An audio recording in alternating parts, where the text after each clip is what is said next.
How to join a person that is not your friend on Roblox.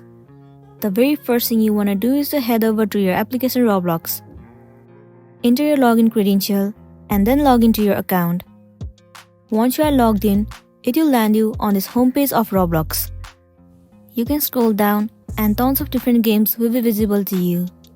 Head over to any of the game that you want to play. Let's say I want to play this game. Click on it. Over here too, before you tap on play, you need to scroll all the way down and then click on servers. It will show you the players that are included in the game. Over here, what you want to do is simply tap on exclude full servers. Now from here, if you join any of the servers, you will join with the person that is not your friend on Roblox, and then you'll be good to go.